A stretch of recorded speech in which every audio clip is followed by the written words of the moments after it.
வணக்கம் நேர்களே, நான் உங்கள் ஆஸ்ட்ரோ பூர்ணா, எண்கணித ஜோதிடம் மற்றும் ஆன்மீக பரிகார ஆராய்ச்சியாளர். ஆன்மீக பரிகாரம்ன்றது பார்த்திங்கன்னா எல்லாருக்குமே எல்லா பதிவுலையும் நான் சொல்லிக்கிட்டே இருக்கிறேன்.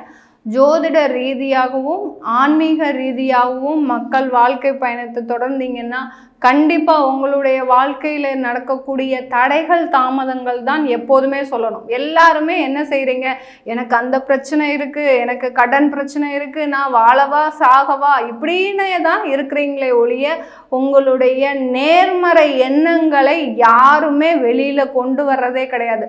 நீங்கள் எப்போ இந்த எதிர்மறை எண்ணத்தோடு நீங்கள் செயல்பட ஆரம்பிக்கிறீங்களோ, ஒரு நாள் காலையில் எந்திரிக்கிறீங்க, காலையில் எந்திரிக்கும் போது நீங்கள் எந்த மாதிரியாக இருக்கணும், உங்களுடைய மைண்டு ஃபுல்லாகவே பார்த்தீங்கன்னா ஒரு பாசிட்டிவ் திங்கிங்கோட இன்னைக்கு நம்ம நிறைய வருமானம் வரப்போகுது, நமக்கு இன்னைக்கு நம்ம குழந்தைகளை நல்ல ஒரு பாசத்தோடு பார்த்துக்க போகிறோம், இல்லை நம்ம இன்னைக்கு நல்ல ஒரு மகிழ்ச்சியோடு இருக்கணும், இப்படி இந்த ஒரு பாயிண்டை மாத்திரம் நீங்கள் நினச்சாலே போகிறோம்.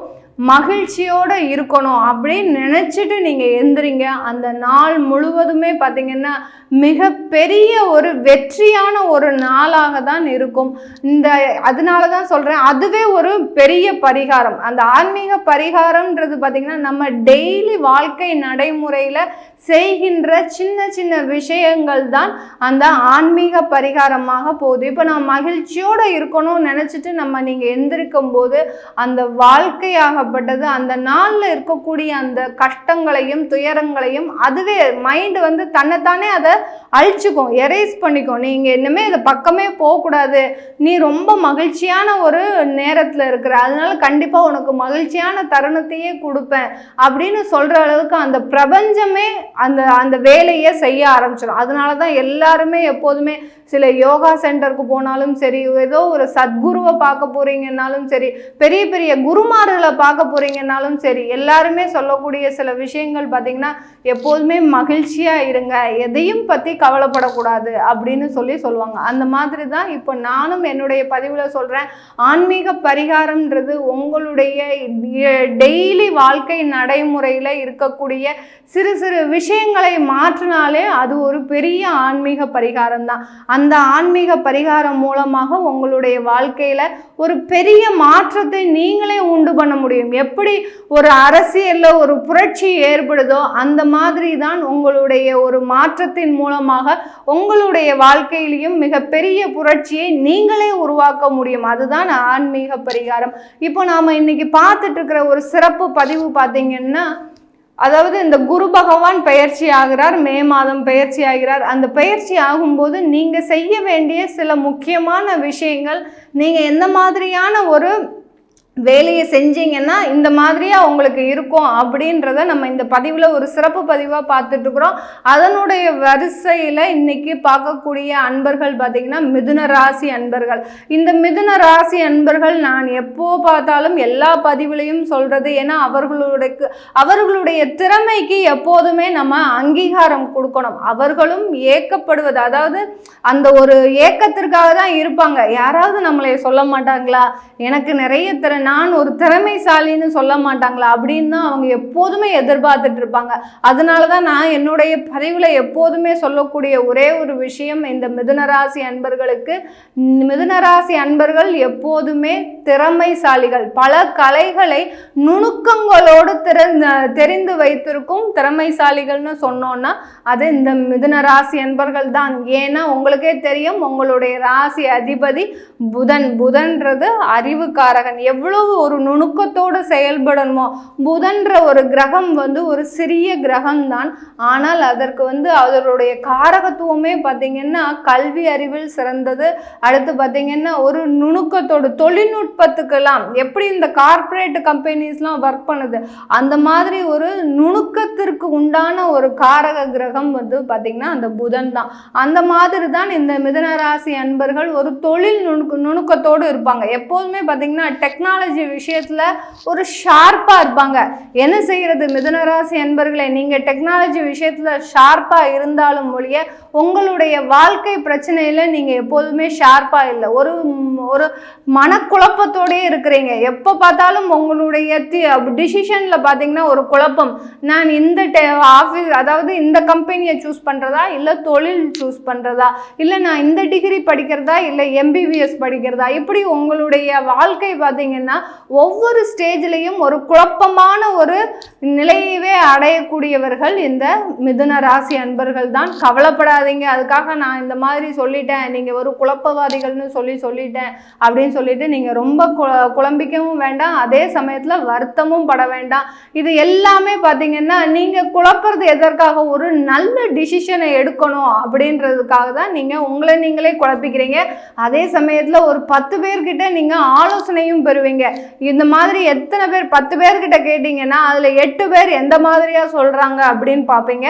அந்த 8 பேரில் ஒரு 5 பேர் ஒன்று போல் சொல்கிறீங்களா அப்படின்னு பார்ப்பாங்க. அதுலேருந்து ஒரு 2 பேர் சொல்கிறத செலக்ட் பண்ணி கடைசி நீங்கள் ஒருத்தரை மாத்திரம் செலக்ட் பண்ணுவீங்க. அந்த மாதிரி உங்களுடைய ஆலோசனையில் ஒரு முடிவு எடுக்கிறது வந்து ஒரு பிராடாக எந்த அளவுக்கு நம்ம சிந்தித்து செயல்படணுமோ அந்த அளவுக்கு சிந்தித்து செயல்படக்கூடியவர்கள் இந்த மிதுன ராசி என்பர்கள். போதும் மேடம், எங்களை பற்றி புகழ்ந்ததெல்லாம் போதும், இப்போ மேட்டருக்கு வாங்க, நாங்கள் என்ன செய்யணும், இந்த குரு பெயர்ச்சி ஆனதுக்கப்புறம் எங்களுக்கு என்ன நடக்க போகுது அப்படின்றத நீங்கள் கேட்குறீங்க.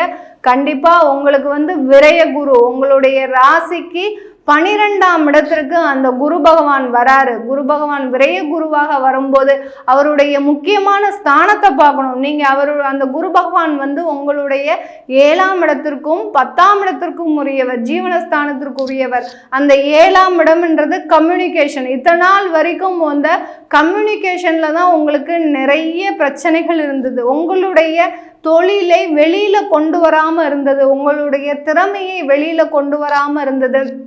அதே சமயத்தில் உங்களுக்கு வாடிக்கையாளர்கிட்ட போய் ரீச் பண்ண முடியல, உங்களுடைய ப்ராடக்டை கொண்டு செல்ல முடியல. எங்கே நான் கொண்டு செல்றதுக்குள்ளே எவனோ ஒருத்தன் ஊடையில் வந்து அதை குழப்பி விட்டுறான், கடைசி அவனுக்கு அந்த ப்ராஜெக்ட் போயிடுது, அவங்க அந்த இதை எடுத்துகிட்டு போயிடுறாங்க. இப்படி நடுவில் மாட்டிக்கிட்டு நீங்கள் அந்த பக்கமும் போக முடியல, உங்களால் இந்த பக்கமும் வர முடியல. சில விஷயங்களை செய்வதா இல்லை செய்யாமல் இப்படி நான் நேராக தொழிலை விட்டுட்டு நேராக வேலைக்கு போயிடுறதா அப்படின்னு நினைக்கக்கூடிய ஒரு ஸ்டேஜில் இருக்கிறீங்க மிதுனராசி என்பர்கள்.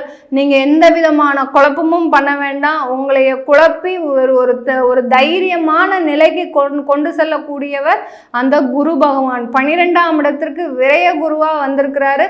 இந்த காலகட்டத்தில் அவர் என்ன சொல்ல போறாரு, நீங்களே ஏற்கனவே ஒரு குழப்பவாதிகள், இந்த குழப்பவாதிகளுக்கு கூட கொஞ்சம் ஒரு மனசுல ஒரு சின்ன சின்ன பிரச்சனைகளை கொடுத்துக்கிட்டே வருவார். ஏன்னா 12ஆம் இடத்துல இருக்கும்போது அந்த நிதிரையெல்லாம் களைஞ்சிரும், அந்த பணத்தை எப்படி சம்பாதிக்கணும். இதே இது 12ஆம் இடத்துல கேது இருக்குதுன்னு வச்சுக்கலாம். கேது இருந்ததுன்னா அந்த டயத்துல இந்த அன்பர்கள் எப்படி இருப்பாங்கன்னா, அந்த ஜாதகர் தூங்காம எப்போ பார்த்தாலும் தெய்வத்தோட நினைப்பாவே இருப்பாங்க. எந்த தெய்வ கோயிலுக்கு போகலாம், எந்த வழிபாட்டு ஸ்தலத்துக்கு போகலாம், எந்த ஸ்லோகத்தை சொல்லலாம், இல்லை யாரை போய் குருமார்களை பார்க்கலாம், இப்படின்னு தன்னுடைய தூக்கத்தை தொலைப்பவர்களாக இருப்பாங்க கேது 12ஆம் இடத்துல இருந்ததுன்னா. இதே இது உங்களுக்கு 12ஆம் இடத்துல அந்த குரு பகவான் இருக்கிறதுனால நீங்கள் இப்போ எப்படி தூக்கத்தை தொலைக்க போறீங்க, எந்த நேரத்தில் எந்த கடன் வாங்கலாம், எந்த கடனை வாங்கினா உங்களுக்கு எந்த மாதிரியா உங்களுக்கு தொழிலை விரிவுபடுத்த போறீங்க அப்படின்றத ஒரு இடைவிடாமல் ஒரு சிந்திக்கக்கூடிய ஒரு நேரமாக தான் இருக்க போகுது இந்த மிதுன ராசி என்பர்களுக்கு.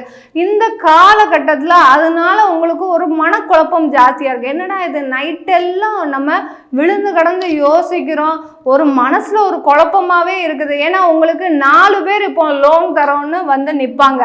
இந்த பேங்க்ல இருந்து வருவாங்க, அது போக பிரைவேட்டா வருவாங்க, இல்லை ஃபைனான்ஸ்ல இருந்து வருவாங்க.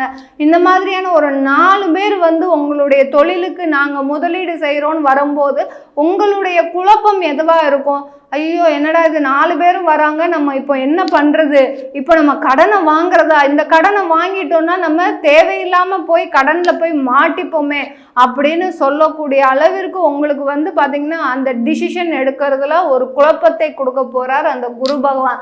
குழப்பத்தை கொடுத்து என்ன பண்ண போகிறார், அந்த கடனை வாங்க வைக்க போகிறார். அந்த கடன் மூலமாக உங்களுடைய வருமானத்தை உயர்த்த போகிறார்.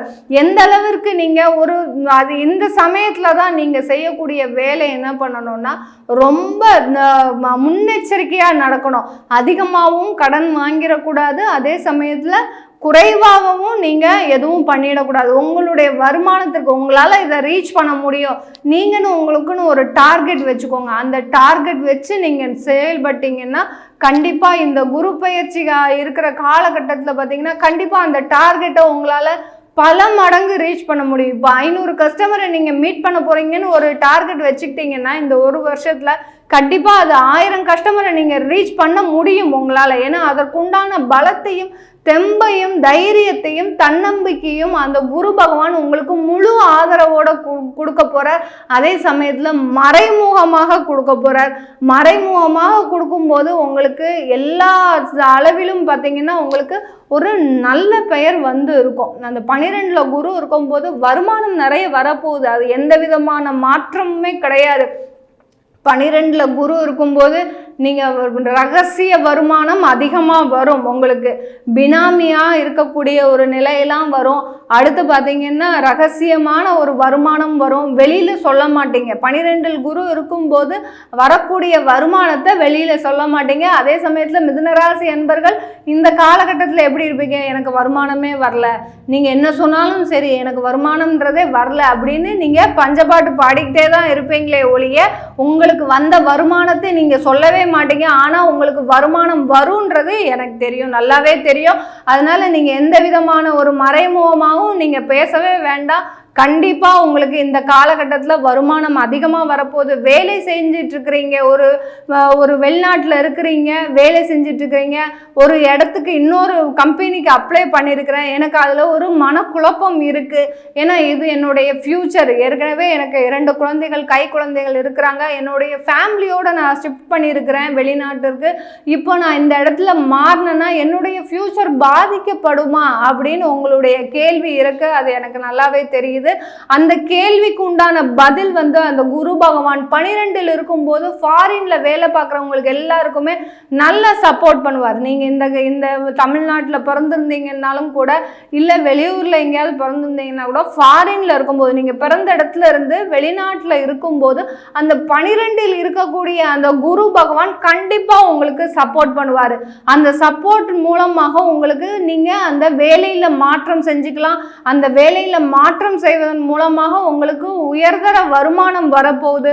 உங்களுடைய வாழ்க்கையோட ஸ்டேட்டஸே மாறப்போகுது. மேடம் நான் ஃபாரின்லேயே பிறந்திருக்கேன், இப்போ நான் எங்கே போகிறது அப்படின்னு கேட்டிங்கன்னா, நீங்கள் வேறு கண்ட்ரிக்கு மாறினீங்கன்னா, நீங்கள் எந்த இடத்துல பிறந்திருக்கிறீங்களோ அந்த இடத்துலேருந்து வேறு கண்ட்ரிக்கு மாறி நீங்கள் ஒரு வேலை வாய்ப்பை தேடினீங்கன்னா உங்களுக்கு உண்டான உங்கள் படிப்புக்கு தகுந்த மாதிரியான ஒரு வேலை இந்த காலகட்டத்தில் இந்த மிதுன ராசி அன்பர்களுக்கு கிடைக்க போகுது.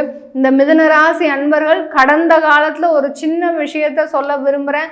நீங்கள் நிறைய இந்த வீசிங் ப்ராப்ளம்லாம் நிறைய இருக்குது இந்த மிதுன ராசி அன்பர்களுக்கு. அதே சமயத்தில் இந்த நுரையீரல் சம்பந்தப்பட்ட ஒரு பிரச்சனைகள்லாம் இருக்குது. சில பேருக்கு மூச்சு திணறல் நிறைய இருக்கும்.